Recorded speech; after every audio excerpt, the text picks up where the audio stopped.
अब आत्माओं,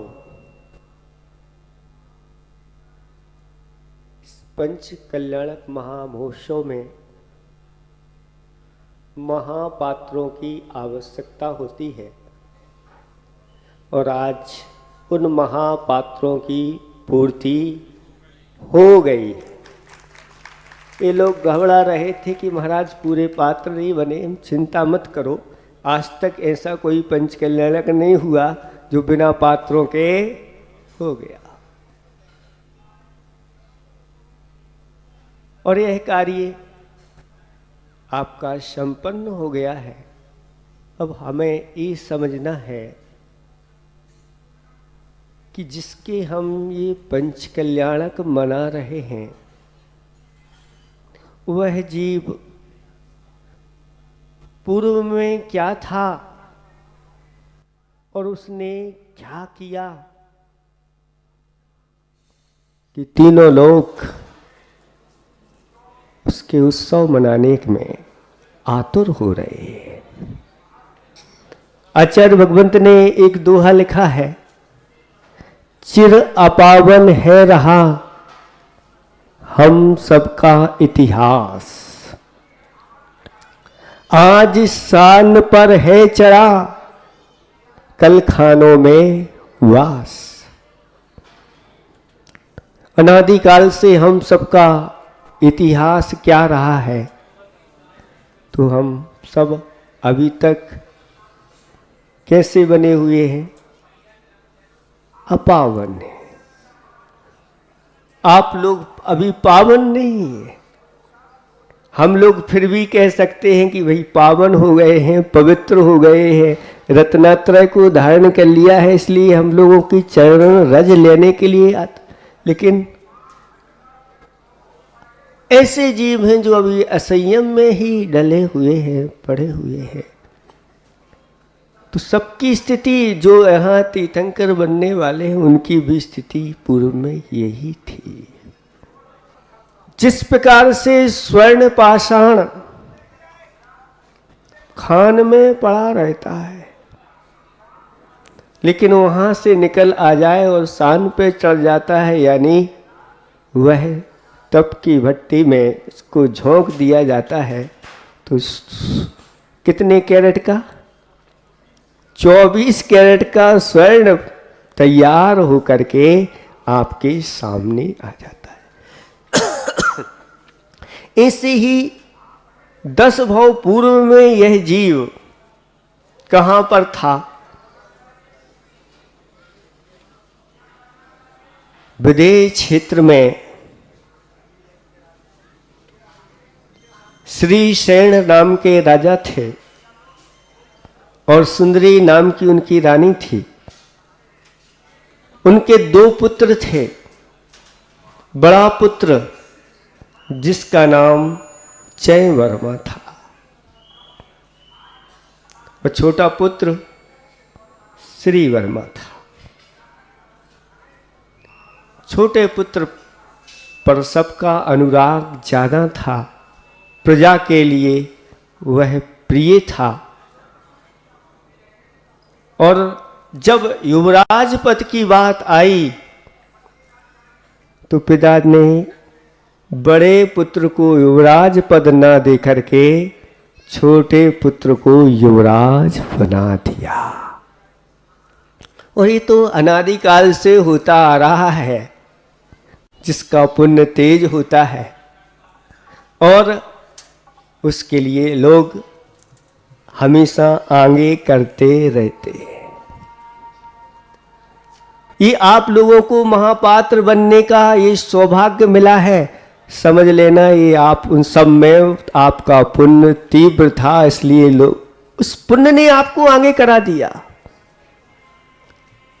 पुण्य और पाप ये 2 चीजें हैं। पुण्य किसे कहते हैं? तो आचार्य भगवंतों ने कहा, जो आत्मा को पवित्र करे वह पुण्य है, और जो धर्म कार्यों से रोके वह पाप है। जो भीतर से कहता है नहीं ये नहीं करना, धर्म नहीं करना, बचो, दान नहीं करना, समझ लेना पाप कर्म का उदय चल रहा है, वह पाप हमारे लिए रोक रहा है। और जैसे ही पुण्य का उदय होता है और वह पुण्य आपके लिए पुण्यानुबंधी पुण्य संचय करने के लिए आगे कर देता है। छोटे को युवराज पद दे दिया गया, बड़े ने विचार किया, ओह मेरा पाप कर्म का उदय है, मुझे आगे नहीं किया गया।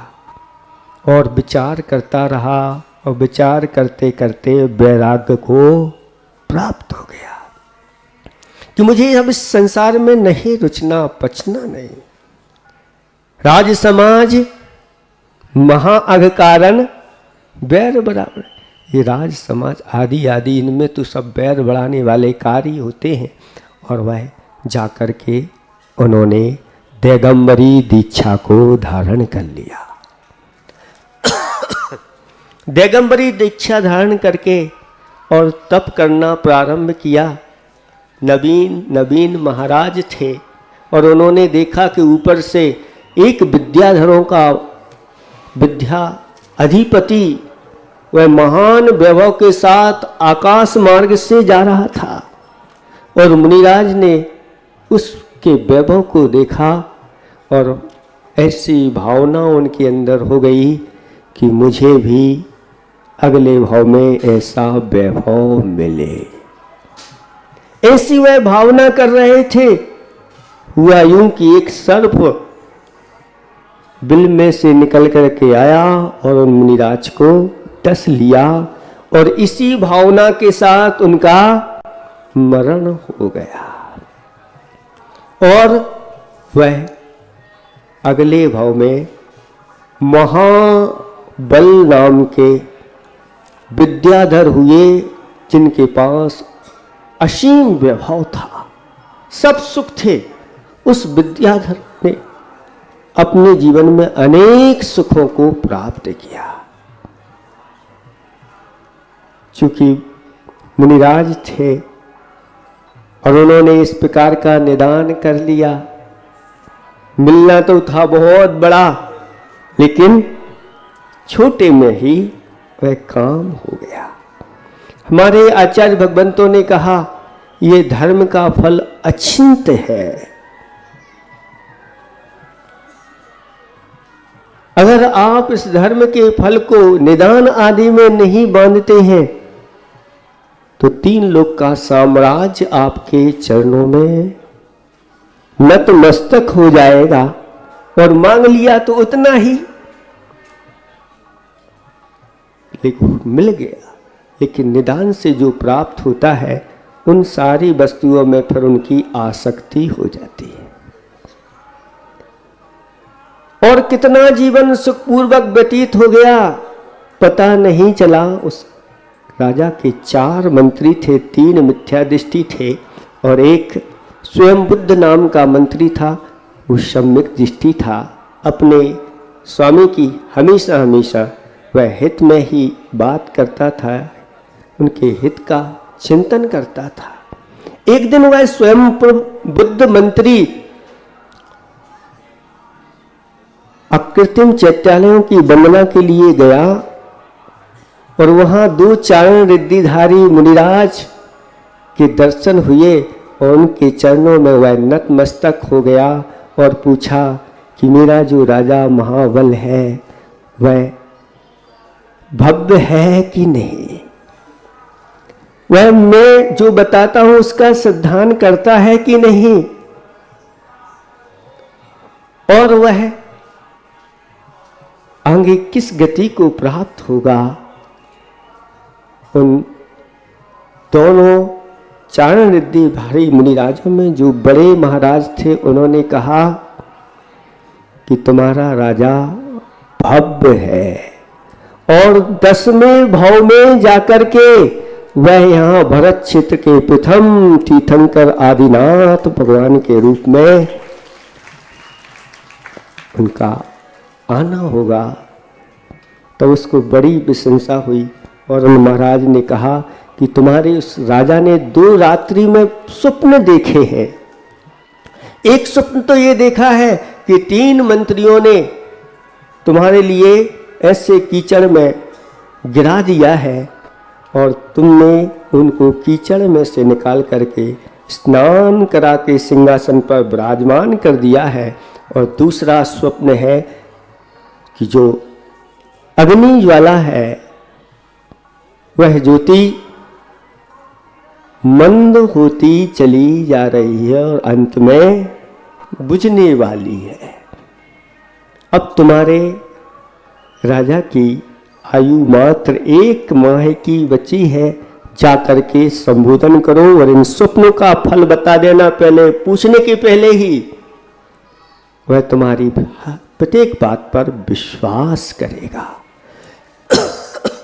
खुशी खुशी जाकर मंत्री ने अपने राजा को जाकर के, राजा भी इंतजार कर रहा था कि मैंने ये 2 स्वप्न देखे हैं, मंत्री जी से इसका फल पूछेंगे कि क्या है। लेकिन पहुंचने पर पूछने के पहले ही मंत्रीवर ने बता दिया कि तुमने जो स्वप्न देखे हैं उसका फल ये है कि अगले भाव में तुम्हारे लिए महान वैभव मिलने वाला है। पहले स्वप्न का फल है। और दूसरे स्वप्न का फल है कि मात्र 1 माह की आयु बची हुई है। तब इन्होंने अपनी तरफ से जब बताया तो उसको बड़ा आश्चर्य हुआ और उनकी सब बात पर विश्वास करने लगा। मंत्री ने कहा यह जिनेंद्र भगवान का धर्म, जिनेंद्र भगवान के द्वारा कहा गया धर्म ये सर्वोत्तम धर्म है। सभी प्रकार के यह सुखों को प्राप्त करके हमेशा के लिए इस जीव को सुखी बना देता है। इसलिए इस धर्म के ऊपर श्रद्धान करो। और मात्र आपकी 1 माह की आयु बची है, अब इसमें अपना कल्याण करो। बस तैयार हो गया वह अपने कल्याण करने के लिए और अपने पुत्र को राजपथ सौंप करके, और जो उपवन में जिनालय था सबसे क्षमा करा करके और 8 दिन का अष्टांगिक महायज्ञ किया और पूजा पाठ करके जो वहां पर सिद्धकूट था उस सिद्धकूट में जाकर के और जीवन पर्यंत के लिए 4 प्रकार के आहार जल का त्याग करके संलेखना धारण कर ली। और ऐसी संलेखना धारण करके 22 दिन तक निरंतर धर्म ध्यान करते हुए अंत में पंच परमेष्टि का स्मरण करते और यहाँ से जाकर के स्वर्ग में जाकर के रिद्धिधारी देव ललितांग नाम का देव बना। और वहां के 1 सागर के असंख्यात वर्षों तक सुख भोग करके जब 6 माह बाकी रह गए और उनकी मालाएं मुरझा गई, शरीर की कांति कम पड़ गई तो चिंतित हो गए। तो वहां के देवों ने संबोधन किया और अंत समय में एक चैत्र वृक्ष के नीचे बैठते करके और नमोकार मंत्र पढ़ते पढ़ते वह देव की आयु पूर्ण हुई। और यहाँ आकर के वज्रजंग नाम के वह राजा हुए और श्रीमती नाम की उनकी रानी हुई। जो आपने सुना होगा कि पूर्व भाव में ऐसे उन वज्रजंग राजा ने और श्रीमती रानी ने 2 मुनिराजों के लिए आहार दान दिया था। उसके फलस्वरूप वह अचानक मृत्यु को प्राप्त हुए, लेकिन वह जाकर के भोग भूमि में उत्पन्न हुए, उत्तम भोग भूमि में, और वहां के 3 पल के सुख भोग करके फिर पुनः वह श्रीधर नाम उस भोग भूमि में जाकर के वहां पर उन्होंने सम्यक दर्शन को प्राप्त किया। 2 मुनिराजों ने जाकर के उनको संबोधन किया। सम्यक दर्शन प्राप्त होते हुए अभी तक जो क्रियाएं चल रही थी सब सम्यक दर्शन के बिना चल रही थी, लेकिन समीचीन धर्म तो मिल गया था, लेकिन भीतर से वो काल लब्धि नहीं आई, वह निमित्त नहीं बना। भोगभूमि में जाकर के उन्होंने सम्यक दर्शन को प्राप्त किया और ऊपर जाकर के फिर उत्तम देवों में जाकर के उत्पन्न हुए और वहाँ के सुख भोग करके फिर यहाँ पर आकर के सुविधि नाम के राजा हुए। उनका एक पुत्र था, उस पुत्र से बहुत प्रेम करता था। एक दिन वह सुविधि राजा वन की सैर के लिए गया और वहाँ देखा कि एक नाले में एक बंदर अपने पुत्र को लिए हुए और अनेक प्रकार से उसके ऊपर प्रेम कर रहा है। उस दृश्य को देखा और देखा कि पीछे से पानी आ गया, बंदर जिस टीले पर बैठा था बीच में फंस गया और पानी बढ़ता गया। वह अपने बालक को ऊपर लिए हुए है और जब पानी नाक तक आ गया तो स्थिति क्या बनी, उसने अपने उस छोटे से बंदर को नीचे पैरों के रख लिया और उस पर खड़ा हो गया। इस दृश्य को देख करके उस राजा को वैराग्य हो गया कि देखो, लोग कहते थे मुझे ये प्रिय है, कुछ कहते हैं मुझे ये प्रिय है, किसी को पुत्र प्रिय है, किसी को अपनी पत्नी प्रिय है, किसी को अपने माता पिता प्रिय है और किसी को धन प्रिय। लेकिन जब मृत्यु आती है तो फिर सब अपने प्राण बचाने के लिए तत्पर हो जाते हैं। फिर कोई प्रिय, सबको लास्ट में यही उत्तर मिलता है कि सबको अपने अपने प्राण प्रिय है।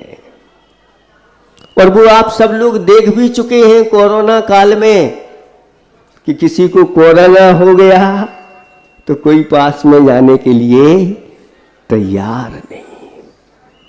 वैराग्य हो गया, दीक्षा धारण की और तप करके जाकर के 16वें स्वर्ग में वह उत्पन्न हुए। वहाँ के सुख उन्होंने प्राप्त किए और वहाँ के सुख प्राप्त करके फिर यहाँ पर वज्रनाभि नाम के चक्रवर्ती के रूप में उत्पन्न हुए, 6 खंड के अधिपति। देखो कैसे धर्म का बीज बोया और कैसे अब उन्नति क्रम क्रम से होती चली जा रही है। और वज्रनाभि चक्रवर्ती ने 6 खंड का राज प्राप्त करके अनेक प्रकार के सुखों को प्राप्त किया। और एक दिन उन्होंने इस प्रकार की वैराग्य भावना को अंदर धारण किया और सब छोड़ करके पैगंबरी दीक्षा को धारण किया। और फिर उन्होंने केवली के पादबूल में 16 कारण भावनाएं भाई, दर्शन विशुद्धि आदि, और उसके परिणाम स्वरूप उन्होंने तीर्थंकर प्रकृति का वंद कर लिया और अंत में जाकर के सल्लेखना धारण करके सर्वार्थ सिद्धि में उत्पन्न हो गए। 33 सागर की आयु प्राप्त की और वहां के शुक्ल लिशा के साथ इतने वर्षों तक रहे। जब 6 माह है, हाँ, जितना बढ़ाते चले जाओ, क्योंकि यह सबके लिए नहीं, बहुत दुर्लभ क्षण है। ये गुरुओं के आशीर्वाद से आचार्य भगवंत ने उस समय आपके लिए उन समोषण के लिए आशीर्वाद दिया था। और वर्तमान में नवाचार्य महाराज समय सागर जी, उनका आशीर्वाद हुआ और आपको चातुर्मास मिला और ये पंच कल्याणक का आप अवसर ले रहे हैं अच्छे परिणामों के साथ कि भविष्य में मुझे भी ऐसा, क्योंकि जो वर्तमान आज तीर्थंकरों का देख रहे हैं आप, उनका भविष्य क्या था, जो उनका भविष्य आपका क्या है, आज वर्तमान है। जो उनका आज वर्तमान है, हम सबका वह भविष्य बने, इस कामना से आप लोगों के लिए यह पंच कल्याण करना है। इतना ही हम पर्याप्त समझते हैं। अहिंसा परमो धर्म की।